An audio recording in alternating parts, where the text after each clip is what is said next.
എല്ലാ കൂട്ടുകാർക്കും നമ്മുടെ പുതിയൊരു വീഡിയോയിലോട്ട് സ്വാഗതം. നിങ്ങൾക്ക് ഈ വീഡിയോ ഇഷ്ടപ്പെടുകയാണെങ്കിൽ ഒന്ന് സബ്സ്ക്രൈബ് ചെയ്ത് സപ്പോർട്ട് ചെയ്യണേ, കമൻറ്റ് ചെയ്യാനും ഷെയർ ചെയ്യാനും മറക്കരുത് കേട്ടോ.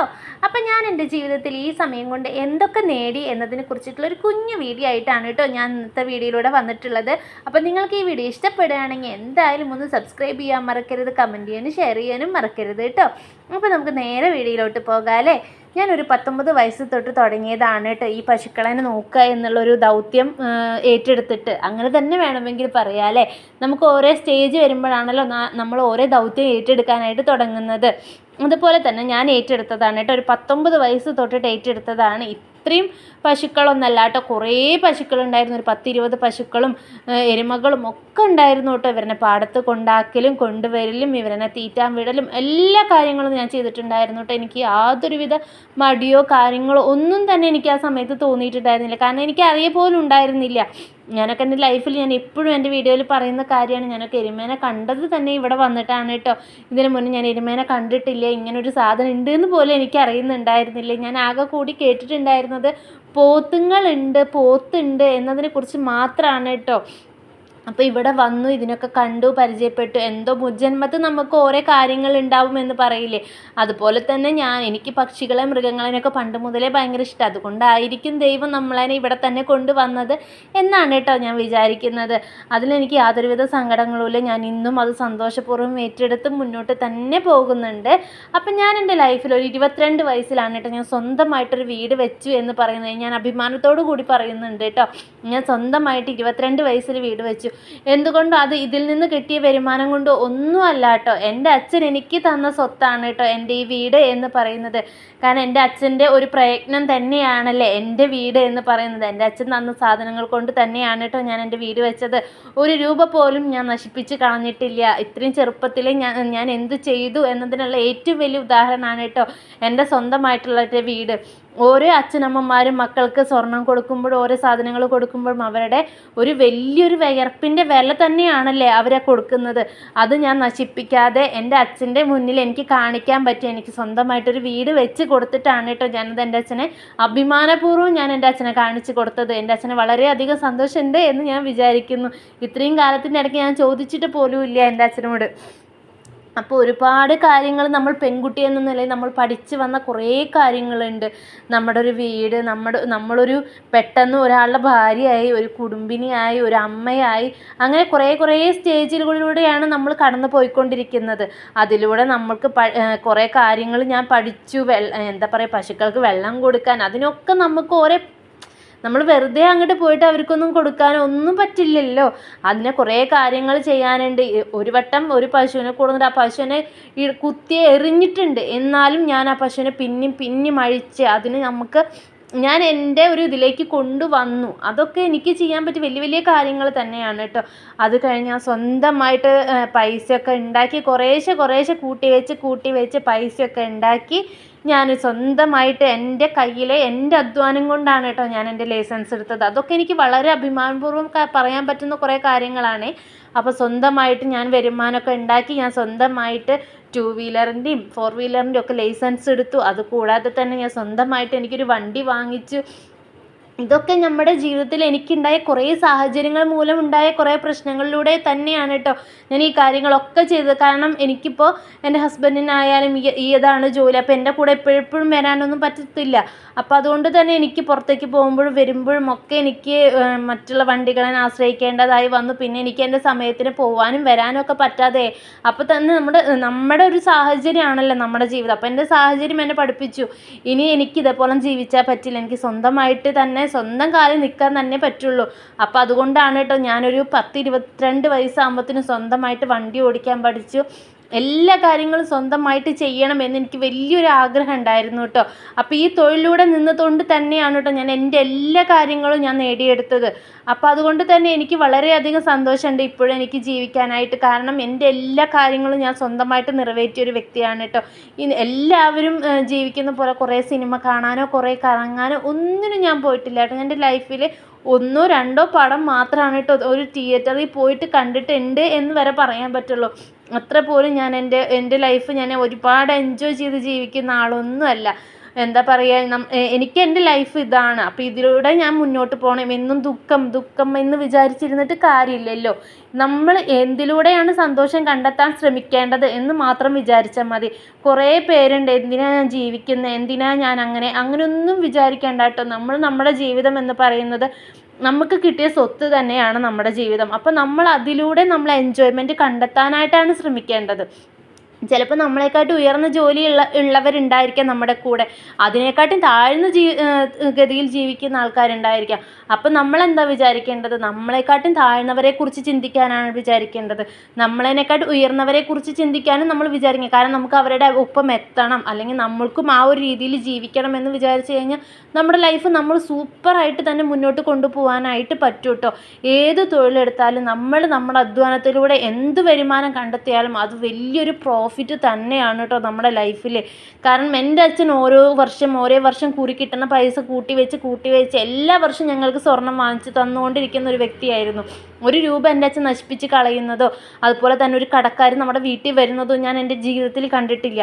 അതുപോലെ തന്നെയാണ് കേട്ടോ ഞാൻ എൻ്റെ അച്ഛനെ കണ്ടിട്ട് തന്നെയാണ് ഞാൻ എൻ്റെ ലൈഫ് മുന്നോട്ട് കൊണ്ടുപോകാനായിട്ട് ശ്രമിക്കുന്നത്. ഒരാളുടെ നിന്ന് കടം വാങ്ങിക്കാതെ, അല്ലെങ്കിൽ ഒരാൾ നമ്മുടെ വീട്ടിലേക്ക് കടം ചോദിച്ച് വരാതെ ജീവിക്കണം എന്നുള്ള ഒരു ഉറച്ച വിശ്വാസത്തോട് കൂടിയിട്ട് തന്നെയാണ് കേട്ടോ ഞാൻ എൻ്റെ എല്ലാ കാര്യങ്ങളും ഞാൻ ചെയ്ത് തീർത്തത്. ഒരു ലോൺ എടുക്കാതെ ഒരു വീട് വെക്കുക എന്ന് പറയുന്നത് ഒരു മനുഷ്യനെ സംബന്ധിച്ചിടത്തോളം വലിയൊരു കടമ്പ തന്നെയാണല്ലേ. ആ ഒരു കാര്യം എനിക്ക് നിറവേറ്റാൻ പറ്റിയത് എൻ്റെ അച്ഛൻ്റെ അധ്വാനത്തിലൂടെയാണ് കേട്ടോ. ഒരു രൂപ പോലും എനിക്ക് ലോൺ എടുക്കാതെ എനിക്ക് എൻ്റെ വീടിൻ്റെ പണി മുഴുവനായിട്ട് എനിക്ക് തീർക്കാനായിട്ട് പറ്റി. പിന്നെ ബാക്കിയുള്ളത് കുറേശ്ശെ നമ്മൾ പൈസ ഉണ്ടാക്കി ചെയ്ത് വന്ന ഓരോ കാര്യങ്ങളാണ് കേട്ടോ. അതുപോലെ തന്നെയാണ് നമ്മുടെ ഓരോ കാര്യങ്ങളും ഓരോ ഘട്ടങ്ങളും അടിപൊളിയായിട്ട് ഞങ്ങൾക്ക് പോകാനായിട്ട് സാധിച്ചിട്ടുണ്ട്. അതിലേറ്റവും വലിയ ഒരു ഇത് തന്നെയാണല്ലോ നമ്മുടെ വീട് എന്നുള്ളൊരു കടമ്പ. ആ വീട് എന്നുള്ള കടമ്പ കടന്നതിന് ശേഷമാണ് കേട്ടോ ബാക്കി ഓരോ കാര്യങ്ങളായിട്ട് എൻ്റെ ലൈഫിലോട്ട് ഞാൻ വേണം എന്ന് വിചാരിച്ച് ചെയ്തു തുടങ്ങിയത്. ഇപ്പം ഞാൻ എൻ്റെ ലൈഫ് അടിപൊളിയായിട്ട് പോകാനായിട്ട് ശ്രമിക്കാറുണ്ട് കേട്ടോ. കൂടുതൽ ഭാരങ്ങളൊന്നും നമ്മുടെ തലയിൽ ഇരിക്കാതെ നമ്മുടെ കാര്യങ്ങൾ വളരെ സ്മൂത്തായി കൊണ്ടുപോകാനായിട്ട് ശ്രമിക്കുന്നുണ്ട്. അതേപോലെ തന്നെയാണ് കേട്ടോ എല്ലാവരും വേണ്ടത്. കാരണം കുറേ കടങ്ങളും കുറേ കാര്യങ്ങളൊക്കെ ചെയ്തിട്ട് നമ്മൾ ഒരു കാര്യം തുടങ്ങിയിട്ട് കാര്യമില്ല കേട്ടോ. കാരണം നമുക്ക് ടെൻഷനാണ് പിന്നെ കൂടുതലായിട്ട് വരുന്നുണ്ടാവുക നമ്മുടെ ലൈഫിൽ. നമ്മൾ ഒരുപാട് ടെൻഷൻ നമ്മുടെ തലയിൽ എടുത്ത് വെക്കാതെ നമ്മൾ ജീവിക്കാനായിട്ട് ശ്രമിക്കുക. അപ്പോൾ തന്നെ നമ്മുടെ ലൈഫ് നമുക്ക് എൻജോയ് ചെയ്ത് സ്മൂത്തായിട്ട് കൊണ്ടുപോകാനായിട്ട് പറ്റും കേട്ടോ. ഓരോരുത്തർ കണ്ടിട്ടില്ലേ, ഓരോ മാസം കഴിയുന്തോറും അടുത്ത മാസം ലോൺ അടയ്ക്കണം, അല്ലെങ്കിൽ അടുത്ത മാസം എനിക്ക് അങ്ങനെ പലിശയ്ക്ക് കൊടുത്തിട്ടുണ്ട് അത് വാങ്ങിക്കണം. അങ്ങനെയുള്ള ജീവിതം പരമാവധി നിങ്ങൾ ഒഴിവാക്കാനായിട്ട് ശ്രമിക്കുക. ഉള്ളത് കൊണ്ട് ഓണം പോലെ ജീവിക്കുക എന്ന് പറയുന്നത് കേട്ടിട്ടുണ്ടല്ലോ. അതുപോലെ ഓരോരുത്തരും ഉള്ളത് കൊണ്ട് ഓണം പോലെ ജീവിക്കാനായിട്ട് ശ്രമിക്കുക. നമ്മുടെ അധ്വാനമാണ് കേട്ടോ നമ്മുടെ ലൈഫ്. അപ്പോൾ നമ്മൾ മറ്റുള്ളവർക്ക് വേണ്ടി ജീവിക്കാതെ നമ്മൾക്ക് സ്വയം ഒരു സന്തോഷത്തിന് വേണ്ടിയിട്ട് നമ്മൾ ജീവിക്കാനായിട്ട് ശ്രമിക്കണം. എപ്പോഴും പണി എന്ന് ചിന്തിക്കാതെ അവനവൻ്റെ കാര്യങ്ങൾക്കായിട്ട് കുറച്ച് സമയം കൊണ്ട് നടക്കാനായിട്ട് നമ്മൾ ശ്രദ്ധിക്കുക. പണ്ടൊക്കെ എനിക്ക് എൻ്റെ കാര്യത്തിനെക്കുറിച്ച് ഞാൻ ചിന്തിച്ചിട്ടേ ഇല്ല കേട്ടോ. എൻ്റെ ഒരു കാര്യത്തിന് ഞാൻ പോവാറില്ല. എനിക്ക് ഒറ്റയ്ക്ക് ഒന്നും ചെയ്യാൻ അറിയാത്ത ഒരാളായിരുന്നു. ഒരു കടയിൽ വരെ ഞാൻ പോയിട്ടില്ല. എൻ്റെ അച്ഛനൊന്ന് കടയിൽ വരെ വിട്ടിട്ടില്ല. അങ്ങനെ ജീവിച്ച് വന്നൊരു വ്യക്തിയാണ് ഞാൻ. സ്കൂൾ ബസ്സിലല്ലാണ്ട് ഞാൻ ലൈൻ ബസ്സിൽ പോയിട്ടേ ഇല്ല. ആ ഒരാൾ എൻ്റെ ലൈഫിൽ ഇപ്പോൾ എനിക്ക് എന്തും ചെയ്യാൻ പറ്റുമെന്നുള്ളൊരു ഇത് വന്നത് നമ്മൾ ഒറ്റയ്ക്കാണ്, നമ്മുടെ കാര്യങ്ങൾ നമ്മൾ ഒറ്റയ്ക്ക് ചെയ്യണം എന്നുള്ളൊരു ഇത് എൻ്റെ തലയിൽ വന്നപ്പോഴാണ് എനിക്ക് എല്ലാ കാര്യങ്ങളും എനിക്ക് ചെയ്യാൻ പറ്റുമെന്ന് മനസ്സിലായത്. അതുകൊണ്ട് തന്നെ ഓരോ കാര്യങ്ങൾ ഞാൻ കണ്ടുപിടിച്ച് എല്ലാ കാര്യങ്ങളും ഞാൻ ചെയ്യാറുണ്ട് കേട്ടോ. അതുപോലെ തന്നെയാവണം എല്ലാവരും അവരവരുടെ സ്വന്തം കാര്യങ്ങൾ സ്വന്തമായിട്ട് തന്നെ ചെയ്യാനായിട്ട് ശ്രമിക്കണം കേട്ടോ. മറ്റുള്ളവരെ ആശ്രയിക്കുന്നതിനെക്കാട്ടി എന്തുകൊണ്ടോ നല്ലതാണ് നമ്മൾ നമ്മളുടെ കാര്യം തന്നെ ചെയ്യുന്നത്. എൻ്റെ ഓരോ കാര്യങ്ങളും ഞാൻ ചെയ്യുന്നത് ഓരോ സമയം വെച്ചിട്ടാണല്ലേ. നമ്മുടെ കർഷകർ എന്ന നിലയിൽ നമുക്ക് ഓരോ സമയത്തിനനുസരിച്ച് നമ്മുടെ ഓരോ കാര്യങ്ങൾ ചെയ്യണം. കാരണം നമുക്ക് ഇപ്പോൾ രാവിലത്തെ പണി, എന്താ പറയുക, ഉച്ചത്തെ പണി, വൈകുന്നേരത്തെ പണി, അങ്ങനത്തെ ഓരോ പണികൾ നമുക്ക് മാറ്റി വയ്ക്കാൻ പറ്റത്തില്ല. കാരണം നമ്മുടെ പശുക്കളുടെ കാര്യമാണ്. ഇവർക്കിപ്പോൾ രാവിലെ നമുക്ക് പണി തീർത്തിട്ട് ഒരു സ്ഥലത്തേക്ക് പോകാനായിട്ട് പറ്റില്ല. ഉച്ചയാകുമ്പോഴത്തേനും നമുക്ക് അടുത്ത ട്രിപ്പ് പണിയിലേക്ക് എത്തണമല്ലേ. അപ്പോൾ അതുപോലെ തന്നെയാണ് നമ്മുടെ ലൈഫിൽ നമുക്കൊരു ടൈം ടേബിൾ നമ്മൾ വരുത്തണം. നമുക്കെല്ലാം എൻജോയ് ചെയ്യാനും പറ്റണം. എന്നാൽ നമ്മുടെ പണികളൊന്നും അവിടെ ഇടാനും നമ്മൾ പാടില്ല. അപ്പോൾ അങ്ങനെയായിട്ട് നമ്മളൊരു ടൈം ടേബിൾ നമ്മുടെ ജീവിതത്തിൽ തന്നെ ഉണ്ടാക്കി കഴിഞ്ഞാൽ നമ്മുടെ ലൈഫ് നമുക്ക് എൻജോയ് ചെയ്ത് കൊണ്ടുപോകാനായിട്ട് പറ്റും കേട്ടോ. അപ്പോൾ എല്ലാവരും അതുപോലെ ചെയ്യാനായിട്ട് ശ്രമിക്കുക. കാരണം നമ്മൾ ടെൻഷനും അതും ഇതും ഒക്കെ നമ്മുടെ തലയിൽ കൊടുന്ന് വെച്ച് കഴിഞ്ഞാൽ നമുക്ക് ഒരുപാട് പ്രശ്നങ്ങളുണ്ടാവും. അതുപോലെ തന്നെയാണ് നമ്മുടെ പശുക്കൾക്കായാലും എരുമകൾക്കായാലും പെട്ടെന്നുണ്ടാവുന്ന അസുഖങ്ങൾ വരുമ്പോഴൊക്കെ നമ്മൾ ഭയങ്കരമായിട്ട് എന്താ പറയുക, അയ്യോ ഇനി ഞാൻ നാളെ എന്ത് ചെയ്യും എന്നൊക്കെ വിചാരിച്ച് കുറേ പേര് നടക്കുന്നുണ്ടായിരിക്കും. അവർക്കൊക്കെ മരുന്നൊക്കെ കൊടുത്ത് നമുക്ക് സിമ്പിളായിട്ട് മാറ്റാൻ ശ്രമിക്കുക. കാരണം നമ്മളെപ്പോഴും തളർന്ന് പോവാതെ നല്ലൊരു സ്ട്രോങ് ആയിട്ട് നിന്ന് നോക്കി നമുക്ക് എന്ത് കാര്യം നമുക്ക് സൂപ്പറായിട്ട് ചെയ്യാനായിട്ട് പറ്റും കേട്ടോ. ഇവിടെ നമ്മളും എരുമകൾക്കും പശുക്കൾക്കും ഒക്കെ വയ്യാണ്ടാവാറുണ്ട്. പക്ഷെ നമ്മൾ എന്താ ചെയ്യുക, നമ്മളതിലൊക്കെ മുന്നോട്ട് പോയേ പറ്റുള്ളൂ. കാരണം ഞാനൊക്കെ ഒരു ദിവസം എന്താ പറയുക, വന്നിട്ട് അപൂർവമായിട്ട് കാണുന്നതാണല്ലോ ഈ എരുമകളൊക്കെ വെച്ച് കഴിഞ്ഞാൽ. ഒരു ദിവസം രാത്രി വന്ന് നോക്കുമ്പോൾ ഒരു എരുമ അറ്റാക്ക് വന്നിട്ട് അപ്പം തന്നെ മരിച്ചിട്ടുണ്ടായിരുന്നു കേട്ടോ. അതൊക്കെ നമ്മുടെ ജീവിതത്തിലേക്ക് പെട്ടെന്ന് വരുന്ന ഒരു ഇടിവെട്ട് പോലത്തെ സംഭവങ്ങളാണ്. നമ്മളൊട്ടും പ്രതീക്ഷിക്കാതെ നമ്മൾ ആ നേരം വരെ തൊഴുത്തിലുണ്ടായിട്ട് അതുവരെ ഒരു കുഴപ്പമില്ലാണ്ട് പോയിട്ട് പെട്ടെന്ന് ആ എരുമയ്ക്ക് അങ്ങനെ വന്നപ്പോൾ ഉണ്ടല്ലോ ഭയങ്കര സങ്കടമായിരുന്നു കേട്ടോ. ആ ഒരു സമയത്ത് ഇടയ്ക്കിടയ്ക്ക് ഉണ്ടാവുന്നൊരു അസുഖമായിരുന്നു ഈ അറ്റാക്ക്, പിന്നെ കുളമ്പ് കേട്, അങ്ങനത്തെ കുറേ പ്രശ്നങ്ങളിലൂടെ കടന്നു പോയി നമ്മൾ തന്നെ ഒരു സ്ട്രോങ് ആയി മാറി.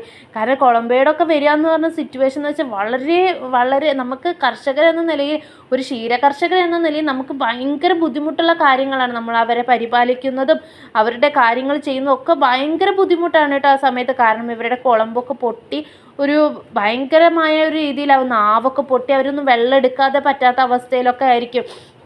അപ്പം നിങ്ങളൊക്കെ സ്ട്രോങ് ആയിട്ടിരിക്കുക, തളർന്നു പോവാതെ അവർക്ക് മരുന്നൊക്കെ കൊടുത്ത് മാറ്റാനായിട്ട് ശ്രമിക്കുക. എപ്പോഴും ഉപ്പുവെള്ളം കാലുമേലൊക്കെ ഒഴിക്കാൻ നോക്കുക കേട്ടോ. എന്താ പറയുക, കാറ്റുകാലത്താണ് ഏറ്റവും കൂടുതൽ അസുഖങ്ങൾ കന്നാലിക്ക് വരുന്നത്.